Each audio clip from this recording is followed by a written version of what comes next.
Hey everybody, and welcome to the next episode of Bastock and Bachelor Bullshit Busters. I'm Simon Batchelor, I'm Adam Bastock. and we are the Bullshit Busters.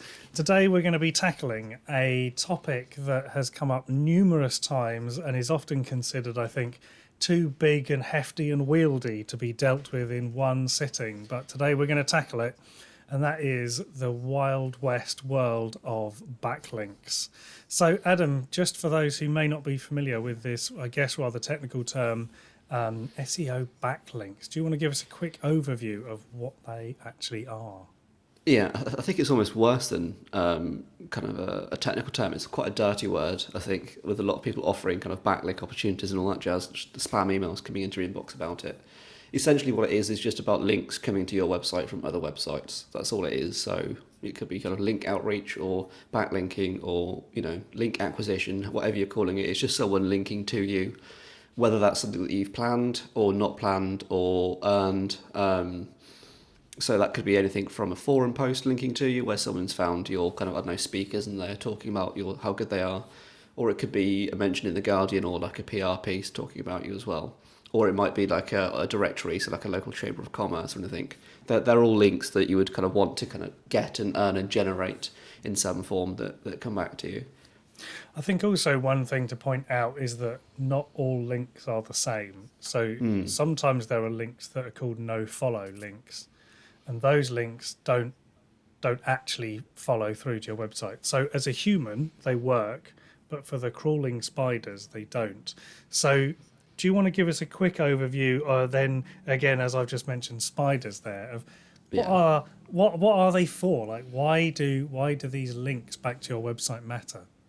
Yeah, so I think the main thing, the word I'm going to be using here is signal quite a lot, where essentially they are a trust signal to your website for Google to use or for any kind of spider or kind of web crawler or technical search engine to use. The idea being that the more links you have to your site, or the more, sorry, not necessarily the more, but the more quality and contextual links you have to your site, the more trusted your site is. So if you've got links from The Guardian, The Times, the Daily Mail, and I don't BBC. know, yeah, the BBC, all linking to you, you're probably going to be a fairly decent, reputable company with a decent source. If you don't have any links to your site, so quite often if I'm working with small businesses such as, I don't know, like local painters and decorators or like plumbers and stuff, there's not necessarily going to be much need for them to have those huge BBC news links linking to them. So they're going to have less kind of weight or impact in the search engine results on what terms they can rank for. The idea being that the more high quality relevant links you have, the easier it is for you to rank for more competitive terms because you're more trusted and more authoritative, if I said that word right. Um, that's where it kind of gets quite difficult to earn those links because you want them to look natural and genuine. You don't just want your website to have 40,000 links from blog posts all across the internet and different forum posts that have absolutely no relevance or context. And sometimes when I've done audits on competitors, you do see that kind of traffic where clearly in 2015 they bought a backlink package from someone that then went through and like listed all these comments and did that kind of comment spam and stuff like that, which were always kind of short-term hacks back in the day to try and get that authority going quickly, which Well, I I think think did work then, but now it just you yeah. get penalised for that. So or Well, I was going to say just to sort of also loop back round to the top of that thought, which is so Google has these crawlers, which they call either spiders or crawlers, and they go out essentially and they look at every web page they find and they look for links on those websites, and then they essentially in a way click them and yeah, see where they go. So Google has a crawler bot, and it goes out onto the internet and it finds all of the links and it works out what they're connected to, and it creates this map, this web of links, and that's why it's called a spider. That's why it's called the web, because they're all linked together. So, and it builds up a map of those links, and it works out, as you've just said, what which links it trusts and which links it doesn't. And so when we're talking about getting more links, it's like, well, more links is on the face of it a great idea, because more links means you're more trusted. And back a few years ago, Google was a bit more primitive than it is now, and that was a factor. It was all about the number, and as you say, that's when they wrote these other robots that went out and just created loads and loads of links. Whereas Yeah. now Google is more clever in the fact it knows how good a page is, and getting a link from that page is better than that page. And then some pages are so bad that it works negatively. It's like, well, if you've got a link from that, then we're going to assume you're a bad site. So and the thing I think that is important to understand is that the way those crawlers work and the ranking that Google applies to them is known only to Google. Yeah. There is If, no if way. they even know. Yeah, and Google in its exactly, and the humans at Google don't know, but the algorithm at Google does. So that mass of code, those billions of lines of code that are sit behind just that white box on a page, that brain of Google is what that web is. That is the Yeah. link tree they've got, that huge thing in the background. So I think it's important to put it out there and say that no one can determine what those links are, how they work, and what the official ranking is. There are a couple of companies who have their own index. So they've created their own one, like Moz, SEO Moz, for example. They have their own version of Google crawler that goes out, and they're trying to sort of second guess, I guess, what Google is doing, and they're making their own ranking. So in terms of thinking about those links, you mentioned about kind of getting links from newspapers or other sort of larger company sources. Do you want to have a think? Can you tell us a little bit more about why that's better than just me linking from my local hairdressers? Yeah, so I think this kind of goes back to what you were saying about the Google bots and the fact that no one really knows how it works. Kind of the easiest way to cut through all that noise and thought and difficulty of trying to trick Google in some way is just act as if a user was kind of looking at those links. So I think if you've got links on two different web pages, one of which is comment spam on on a Russian server and a forum with loads of links in the bottom to your website, or you've got a link in the Guardian, which do you think your customers are going to like more if you showed them those two? That's kind of what Google's doing, is they're going to go, actually, your customers aren't going to like the fact that you've got loads of comments from a Russian, bot mining farm, whatever. It knows that the Guardian, you're probably going to quite like that, so that's one that's going to give you more authority and it's going to be giving you more trust. That is kind of the best way to approach link building, I think, in the fact that you want to find those natural-looking, high-quality links and try and build those. The reason why you want to do that, and to kind of bring it back to that, why a link from the Guardian versus a link from your local, supermarket, or it's a bad example, but you know what I mean, look at a local shop, network. example, Yeah, would be so much more valuable. Is they will tend to have their own set of then links as well, and it's all about that authority. And the BBC, the Guardian, or John Lewis, or any kind of big brand like that is going to have a lot more trust with it, and it can kind of pass on that trust. In that, if you've got a link going from that brand to your website, that's kind of a nod or a signal of their trust. With local sites, the kind of local smaller ones, it's not to say that they're distrustworthy or untrustworthy, whatever the English phrase is there. It is just the fact that they don't know quite so well. So if I've got 10 links, say, from local shops in Brighton or Glasgow about all linking to me, versus I get an article in on SEMrush or on one of the Moz blogs, it knows that link is going to be about SEO and it's going to link to my website, therefore it knows that my website's about SEO. If it was all local, it kind of knows that I'm in that area or in that location, but that's kind of all it does. It's not giving that extra context or that extra trust. So you want to try and focus on building links in trustworthy places. That sounds incredibly difficult, and it is. Yeah. But there are kind of ways around it, or places to start out at least. So local chambers of commerce or kind of industry directories. And by that I mean something like Wired Sussex or the Chamber of Commerce or any kind of industry accreditation or acknowledged institution, I guess is the word, is quite good. So I know for the kind of marketing and design industry, there's the D&D or whatever it is with the pencil, which are a huge kind of really well-respected marketing or design brand. Getting a kind of a profile on there or getting a link from there is huge and will kind of have potential to transform your website. So there's a lot of things like that where you can buy a subscription to the organisation, and in return you do kind of get a link from that as Trusted a reward. Suppliers lists are also good ones. Yeah, exactly. Yeah, so any kind of partnerships or anything on your websites Yeah. like that you can build as well. So, for example, if So you fit, like one of our clients fits Panasonic air conditioning, and they have a link from the Panasonic air yeah, conditioning website to them on that page. So it adds a layer of credibility that Google can see.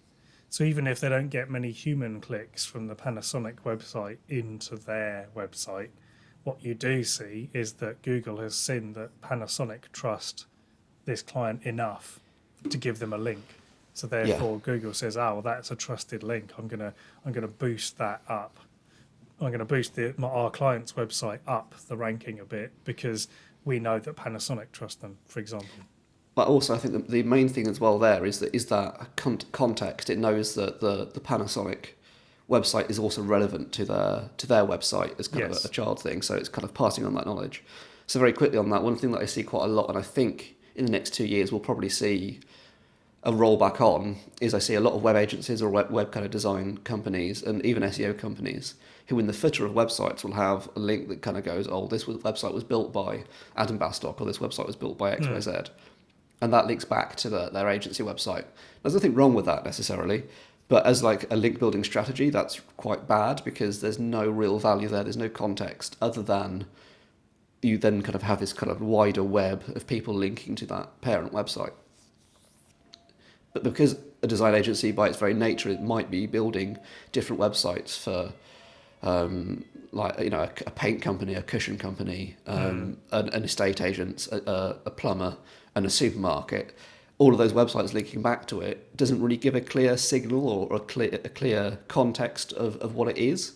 Yeah, that's So it's less interesting. valuable compared to, say, being featured in a blog or something about design or about what they actually do from a kind of a thematically relevant site. I think these are all very big terms and very kind of confusing, perhaps, terminology to be using, which is why I think if you are getting confused by all of this, the main focus point is just imagine you are comparing, giving your customers these two kind of comparison links of going, well, here's one link that is in the footer of the website where it says this website was built by X, and here's a blog post where we're talking about our latest project we did with the government or whatever, kind of a news piece, and compare those two, and the customer's clearly going to react more to the one that has got more information and more context to it, and therefore, in Google's term, that is also what's going to give you more kind of authority and value. Yeah, I think that's a bit of a rant. I think that's a really good way of looking at it. I mean, I think if people are thinking, oh well, I've heard I need to do some backlinking, but I'm not quite sure where to start, then I would say, yeah, any sort of trade bodies or membership organisations or directories that you would go to, or your clients go to find businesses like yours, Yeah, then it's worth doing. The caveat to that being, I wouldn't pay someone like Yell or any of the other big directories for a listing, because they're basically worthless, because Google knows that you're paying for the link. So if Google determines that you're paying to get the link back to your website, it devalues that domain almost completely. So, for example, Yell.com has almost a zero domain authority as an inbound link, because they know that you can get a link for free, and and it's a no follow, and then you have to pay to get it moved from unfollow. They also compete against Yell, so let's let the European competition court sort that one out. But for example, if you're a registered building firm with a certain yeah, accreditation, that could be really good, because then, as you say, it's a building website linking to a building website. Or if you're an architect, having your article featured, something like house can be very good, because that actually is quite a good domain, because they are talking about architecture and buildings and house design, and people who are looking for high-end architecture will go to somewhere like House specifically to find an architect in their local area who does the kind of work they want. So there's a double win there, because it's getting lots of human traffic, but it's also yeah. getting that SEO relevant traffic, architect to architect. I think Yeah, sorry, I don't very know of any quickly. other ones that are like that in other industries off the top of my head. I think the example here is it's not about the whole buying link thing. I think can get quite confusing as well, where it's okay to, it's not about buying links necessarily. If you're only paying for the link, it's bad. Yes. If you're paying for a service and you're getting a link, in return, such as like a local chamber of commerce where you're paying, I don't know, you know, 10, Absolutely. £15 a month, but you're getting like the access to that membership organization as a whole, that's going to be okay. So it's not about just the paying for links equals bad. It's that it depends on the Yes. context of how you're doing that. So Yeah. No. Yeah. That's good. That's a good clarification. Um, yeah. I think anybody who's charging you to put a link up obviously yeah. knows they've got something good going, and you've got to ask, well, how long's that going to last? Um, you know. So that was the other point I was going to make that you just reminded me of. Thank you very much. Was that this is it's a very slow process, and this is a thing that will take kind of months, if not years, and it probably should take years for you to kind of build that authority in the industry. But the benefit of it is that if you're doing it from only a user point of view, you will have a resilience and kind of a strength within an SEO industry that means that you will weather most storms when kind of algorithms and stuff change. I may live to eat those words, but I do believe that because you're doing it for such solid reasons, where if you've got links coming from the BBC from 2 years ago, that's still going to do you a lot of good in the next 4 or 5 years, even if Google does start changing and tweaking its kind of algorithms, because you're still a valuable website that is useful and you're doing it. You know, you've put the effort in, and you may have hired a PR company to try and get those terms, but you're also going to see benefits outside of just link building there, compared to if you were just to go out and buy 5,000 links. And yes, maybe overnight it would actually work quicker than the other kind of tactics, but it means that in 2 months' time you're going to lose all that traffic again. So I think doing the right thing is slower, but it does mean that you do have that kind of resilience long term. So, in terms of thinking about it from a sort of small business point of view, is there anything that a small business can go out and do without needing to pay someone to look into it for them? Is there anything free out there? So there's Ahrefs, where I'd probably start. Ahrefs do have a free kind of backlink checker tool where you can put in a competitor's website and just see what links are pointing to them, and it'll always give you the most valuable ones first. So I did this recently for a chap who had just started up his own he'd gone freelance doing kind of brand agency design. And immediately we saw quite a few blogs that their competitors or other people in the industry were very active locally talking about their services, going to events, doing kind of thought pieces, quoted in other articles and stuff like that. So immediately Yeah. you start seeing the patterns of what people are doing. And it's like, okay, well, try and do that essentially. Try and be a bit more kind of active locally. I think if you are budget constrained and you're trying to build those links, then it is a case of just meeting people and being present and kind of getting your brand awareness out there.